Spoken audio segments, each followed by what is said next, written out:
My name's Jo and this is Emily, and we work closely in the Campaigns Health Improvement and Policy team at Pancreatic Cancer UK. So pancreatic cancer is the deadliest common cancer in the UK. Half of people die within the 3 months of diagnosis, which is an incredibly shocking statistic. So as a charity, we campaign to transform the future for pancreatic cancer. We fund research, we campaign for change, and we also support people with advice and information.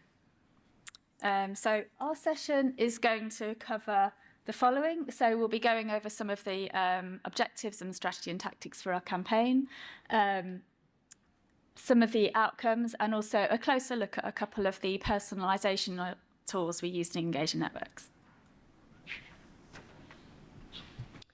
Cool. So in terms of the background to our campaign, we started planning our campaign in winter 2023, so quite far out from the general election year. But obviously the intel of the time, if you cast your minds back, was that the general election was probably either going to be in May 2024 or maybe in autumn 2024. And we knew it was going to be a huge general election. Obviously, we were all expecting the Tories to be out of government for the first time in 13 years, probably a Labour win, although back then we still weren't quite sure, were we? But in retrospect, it seems obvious.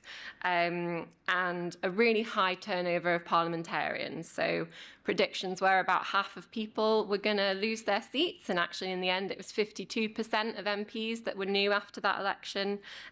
So all of this meant that we knew it was a really big priority for the organisation to be as prepared as possible for that general election and to have the impact that we could have.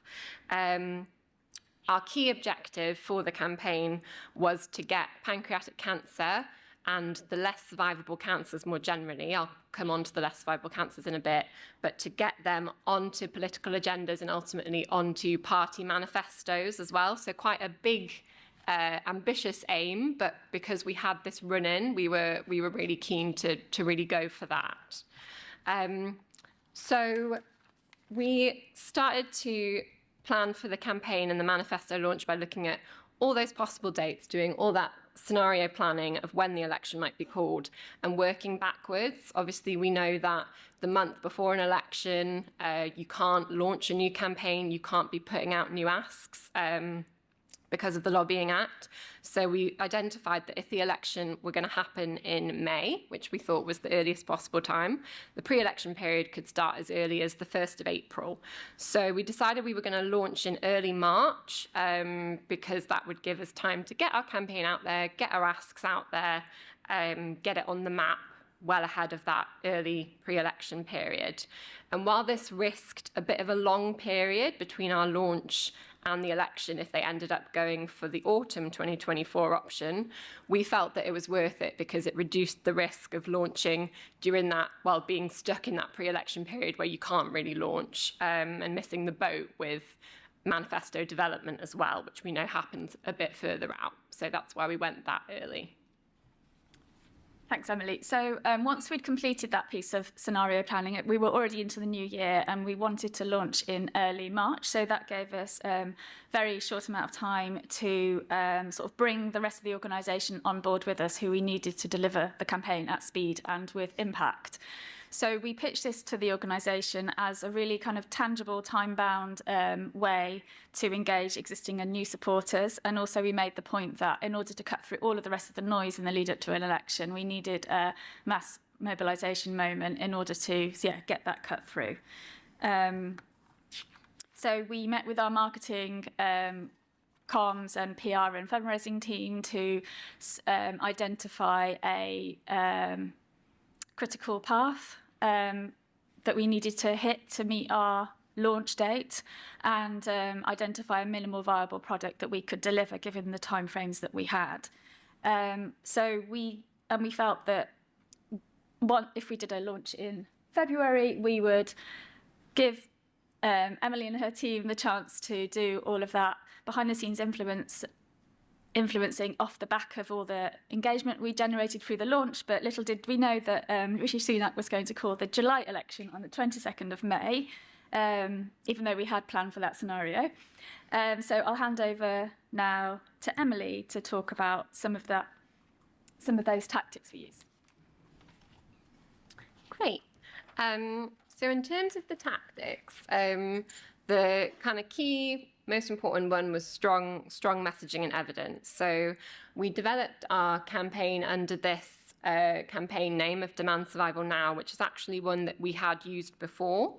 But obviously, parliamentarians hear about 1 million different campaign names a day. We didn't feel like there was a risk that they were going to get tired of hearing Demand Survival Now just because we'd used it a few years previous. And we felt like if we we've been thinking more recently in our organisation about we've been reusing campaign names to try and get a little bit more of that kind of repeat cut through and that familiarity of parliamentarians of hearing the same campaign name again and again, especially where it's one like Demand Survival Now, where it's a very clear kind of attention-grabbing name.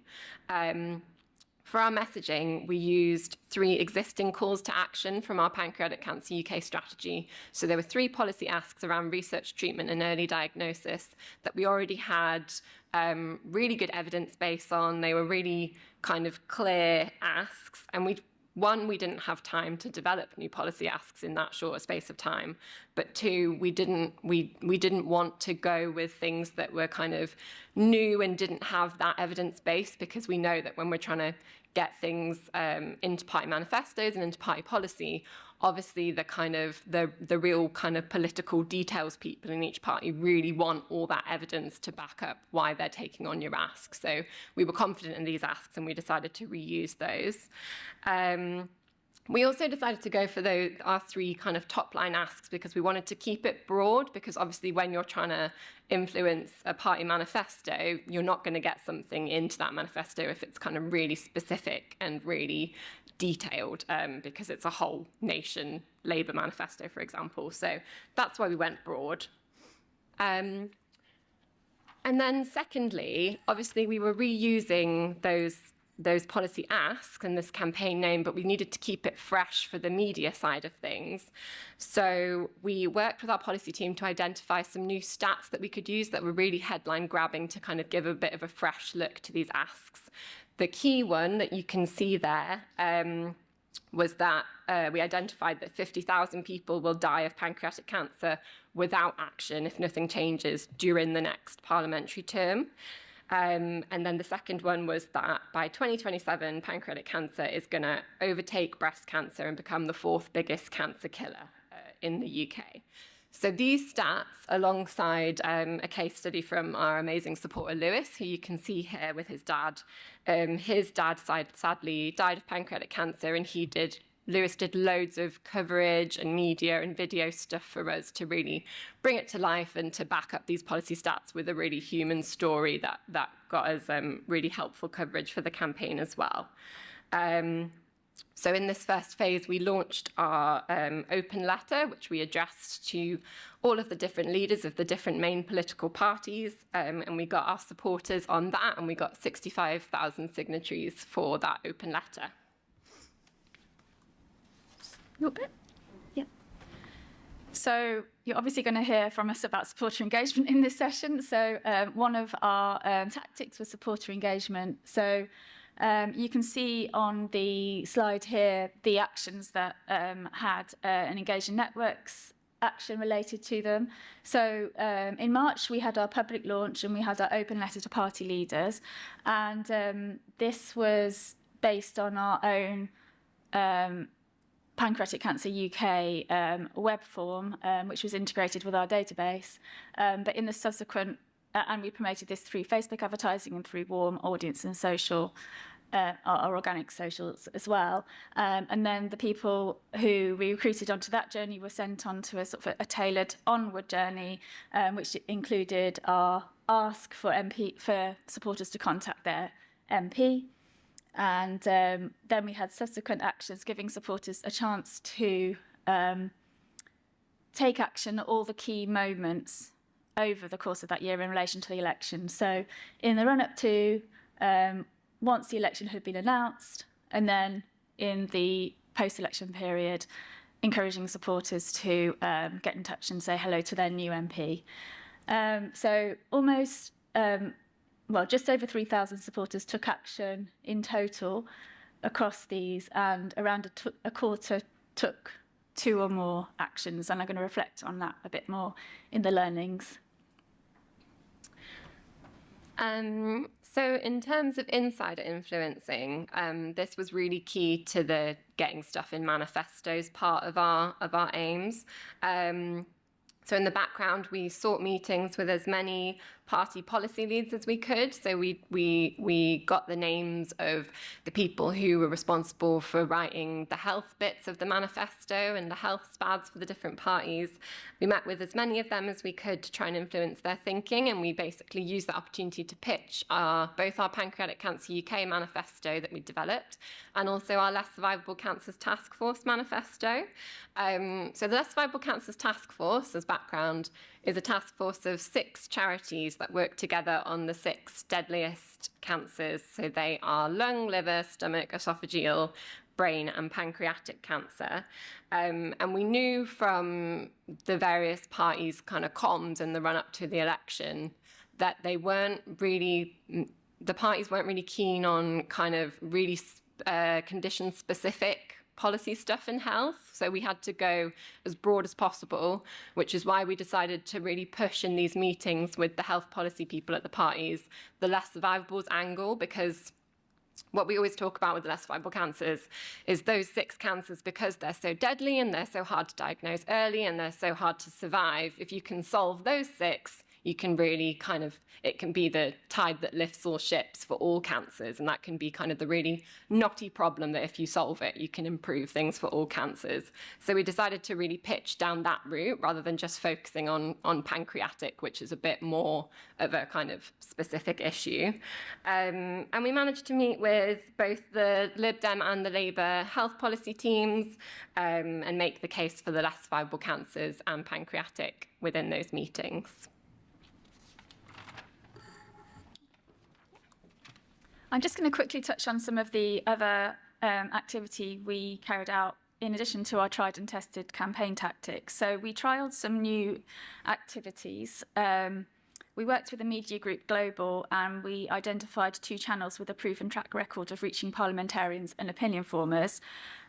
So in the launch week, we ran a small number of digital poster sites at Westminster Tube Station, and these were seen up to 100,000 times. It's obviously difficult to quantify their impact, but it's a good chance they might have been seen by MPs on their way to work or their advisors. And we shared this activity on social media channels to demonstrate the range of tactics we were using. And then on LBC, we ran a 2-week campaign focusing on 2 shows with a profile of matching our target demographic. The ad ran 80 times, reaching more than 500,000 people with good repetition. And so for such a small campaign, without additional budget to track impact, it's difficult to quantify the ROI, but we know that the campaign created quite a buzz. Okay, last bit of this section. So in the end, as I mentioned, we had 63,000 people sign our open letter to the different political party leaders.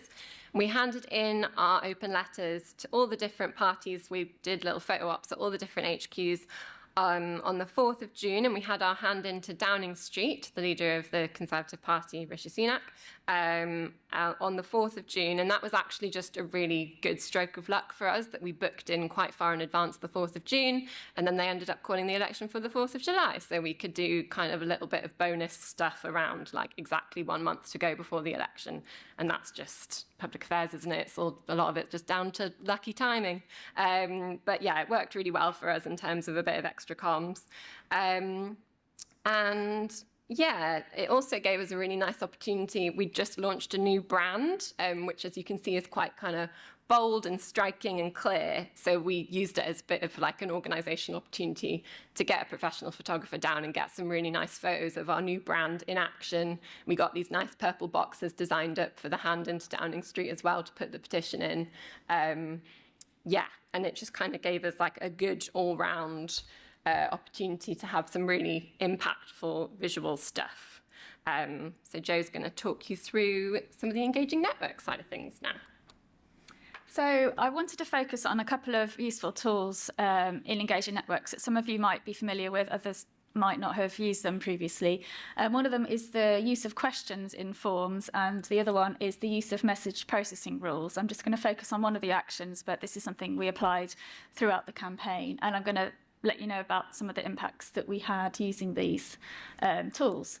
So just to quickly take you through what the questions functionality is. So it's possible to add a question to the form on engaging networks, and when a supporter adds their personal story into the question, then that can get added into the email to target email.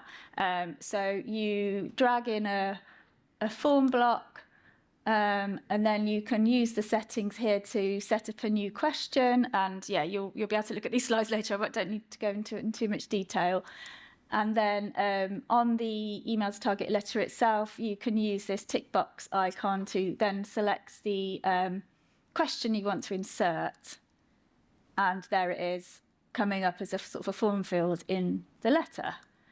And then secondly, we used processing rules. So this is a good way to group campaign targets by theme to make it possible for the supporter to send a tailored communication based on a particular characteristic of that MP or target. So it might be their political party, it could be that they're part of a certain select committee. You might want to send a different message to the Prime Minister, for example, or some or groups of supporters who are already supporting your campaign to demonstrate to them you know who they are, that you're not, and trying to get over some of that fatigue of basically looking like you're sending an identikit email to all campaign targets. So just quickly, you do this in the target block, you edit that. Then you'll see we had lots of different message options here. And this example is you can select to assign a processing rule to contact for a particular party. And then if the database returns the value of party that's equal to, then you'll ask it to use that particular message. And then you can tailor that in any way you want to.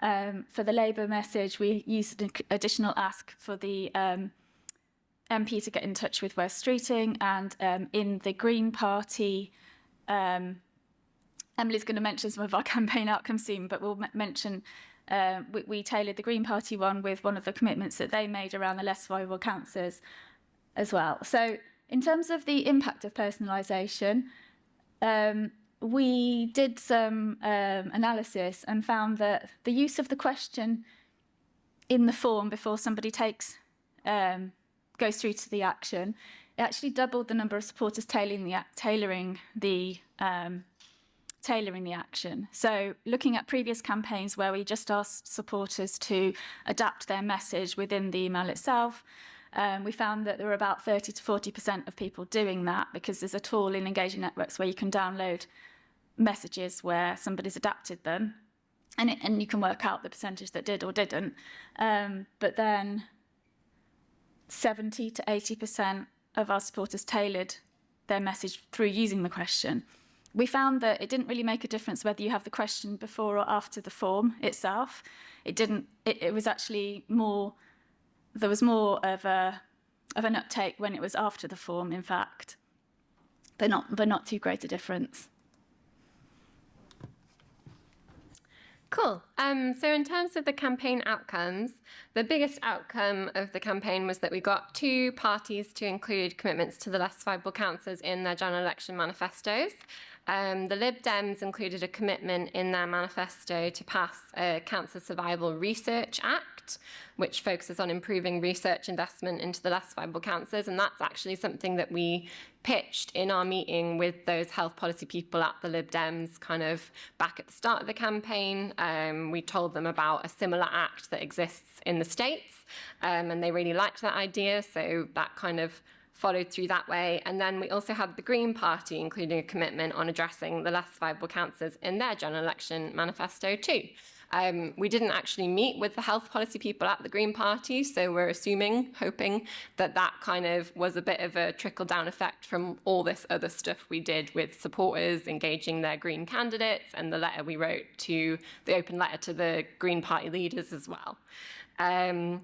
So we had 3,400 supporters contact their candidates and MPs through the activity. And we also built some really helpful relationships with candidates who went on to become MPs through this activity. And it's the first time that we've done an action like this where we've worked with kind of building those relationships when people are still candidates and then having them become MPs. And we've seen that result in some really, really good relationships we have with people who are MPs now, who've become really key parliamentary champions for us. Obviously, you only need a few of those really engaged MPs to get loads done. So we've had some of those become officers of the new APPG we've set up on less survivable cancers and just become really, really helpful contacts for us. So that's really paid off in terms of getting those supporters to take actions with their candidates before they were even elected. And then we had good cut through with the public from the campaign as well. So 17% of people who signed the open letter shared it after signing as well, which is a way higher percentage than we normally get.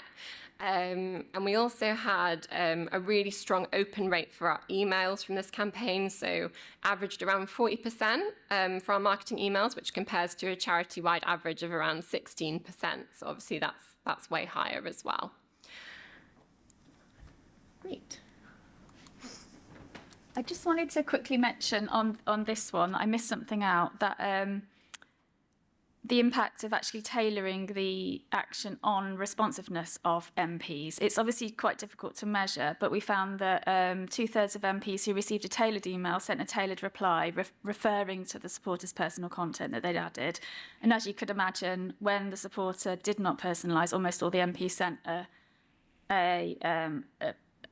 template response to them. So just going back to that. And then we're going to continue with some further learnings. How's it still me? So yes, it's still me. So the key learnings from the campaign that we took are, first of all, do your scenario planning. We feel like the main reason we managed to get the impact we did is because we had that really long lead in where we knew the general election was going to come up that year, and we've looked at all the different dates it could be and really planned back from that so that whenever they put it, we had enough lead in time and we had a plan in place to mobilise really quickly. And that helped us achieve the impact that we had. Oops. Next, pick your moments to bring in your supporters. So we like to think that our supporters read every email and want to engage in everything we send, but that's not the case. And we found that only a quarter of our supporters who took action over the 7 months took 2 or more actions. I'm not sure, it would be interesting to know in terms of your benchmarking whether, how that compares to what other organisations are finding. So yeah, despite having a consistently good open rate and retention rates on engaging networks, we still found that not many people were taking more than one of those actions across the 7 months. So we've been sort of considering whether even though it was over 7 months, whether that was like trying to give supporters something to do at every single stage. Was that a bit too much? Would we have been better off picking our moments and then unleashing supporters around like maybe 1 or 2 key moments rather than across those sort of five moments? But yeah, it'd be useful to hear your thoughts about that too. And finally, one of our key learnings is just that it's hard to measure political impact. Obviously, it could be a wide range of things that causes any particular political impact. But in terms of monitoring, only of the 1,500 supporters we had who let us know that their MP had responded to them, only 60 of them shared what their MP had responded with us.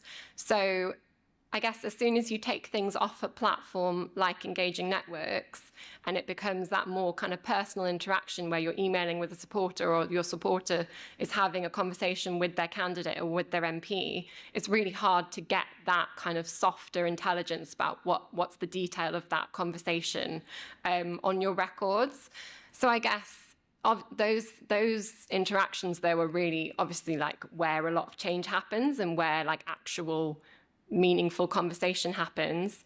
So we've just learned to try and monitor that as much as possible through kind of our own systems, through keeping records of who's been contacted, through trying to do a lot of follow-up ourselves to just kind of get what we can. We always ask supporters to share what responses they get with us, and we try and track have they got a template response? Have they got a more personal response that it's worth tapping into because that MP has obviously taken the time to write something a bit different to the party line? So maybe they actually have a real connection to this cause, and things like that. So I guess just to kind of use your initiative with like the systems you have internally, but also just kind of go that extra mile to try and really get that more soft intel when it comes to public affairs monitoring impact as well.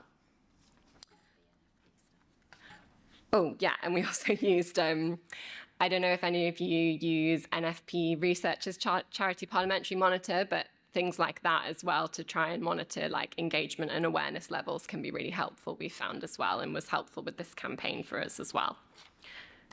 Great. Yeah, thank you very much. Yeah. Thank you. Super interesting. I love the tip for the advocacy pages to use a question to prompt supporters to personalize their message. I've never seen that before, and I just think that's such a cool tip. So I hope everyone wrote that down. We do have a bunch of questions, and we have 10 minutes, so hopefully we can get through all of these. Do you find that reusing campaign names works? Does it cause any confusion? I think we find that, like I said, because there's kind of that real saturation in terms of what parliamentarians are hearing, we haven't found that it really causes any confusion amongst parliamentarians themselves. And if anything, kind of using longer term campaign names over like a couple of years, you might want to speak to that a bit more, but has helped us to kind of get a bit more of that consistent cut through, because where we've previously run campaigns just for like a couple of months, there isn't really that time for it to really get through to like the political consciousness. So yeah, we find that there haven't really been any drawbacks in terms of those broad campaign names. Yeah, I'll just come in.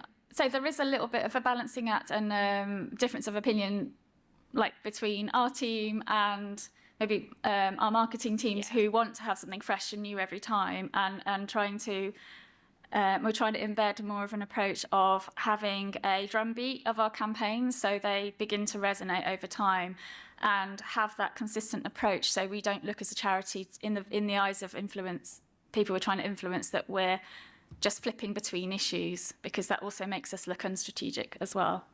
Yeah, there's something to be said for being recognized, right, year after year for the same issues. Okay, can I ask, how big is the email list you used to get so many responses?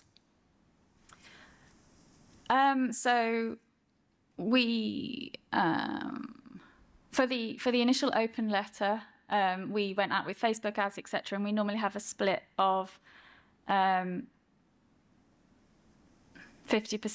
Sorry, I don't actually know the stats of the new audiences to get through, but in terms, so that's one route of recruitment. And our email lists, through previous campaigns and hand raisers, we can go out to sort of over 100,000 supporters to get that kind of response. As we go through the campaign, we narrow the funnel. So we'll launch the campaign and then we'll narrow the funnel to people we know who've got more of an affiliation to signing our campaigns and target them. So people who've taken previous campaign actions, or people within our persona groups of change makers or passive campaigners. So these are groups we've identified who maybe don't give financially but prefer to use their voice. So we've done quite a lot of work on audience experience to make sure that we're targeting the right segments of our audience with the right kind of asks. Yeah, that's great. Do you mind telling us how much the YouTube ads cost? We had someone interested to know, what that set you back. Do you mean the tube ads? Yes, sorry, Tube, not YouTube. Yeah, so I need to get back to you on that, because our marketing team representatives aren't here at the moment, but I'm sure that we have some kind of a not pro bono, but a discounted rate with Global, and we've got a bit of a relationship with them as a supplier. But yeah, sorry, I can't answer in terms of pounds and pence. Great. What were you planning to do between launch and election if it wasn't called for July? I can't remember. Yeah. So we were going to keep the momentum going. We identified that there would be several moments that we could, several points where we could sequence the campaign, so we could have additional moments in the run-up to the campaign and different actions we could focus our supporters on. So, for example, when the election was announced, there would be another key moment. Yeah, so we did have plans in place, so we were sort of aware that that scenario might happen. Great. This one is about, how you time your open letter hand-in. How did you decide when to do that? It says, always tricky to decide when that is with targets that aren't a fixed date. Yeah, I think once May was clearly not going to happen, that's when we got it booked in. So once we kind of got into April and nothing had been called, we booked in for June because we wanted to go before parliamentary recess, and we were assuming it was then going to be more likely. I'm just trying to remember because it feels so long ago now, but we assumed it was then going to be an autumn election, didn't we? So we wanted to go before recess, and then so that we could then kind of spend that recess period following up from the hand-in and kind of the interest that generated ahead of an autumn election. So yeah, I think it was probably also some like looking at internally other stuff we had going on and having to obviously do that constant juggle with what the marketing team wanted and stuff like that. Yeah, internally we got buy-in for the launch phase of the campaign, but subsequent to that we were kind of managing the supporter journey from the campaigns team. So I guess to keep they as part of the launch cycle of the campaign, we wanted to close the loop for supporters by having that hand in as well, so we could communicate that and keep them engaged and give them the next action to take. Great.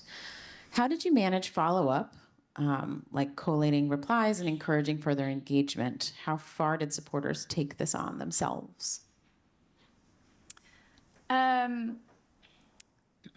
So we would monitor that somewhat on a case-by-case basis. So we reply to all supporters, but if there was a particularly engaged response, or there was somebody who came back who had a connection, or if the supporter had a strong connection, then we would get back to the supporter and encourage them to send a tailored response that we would write for them to send, so we could engage with a particularly interesting candidate.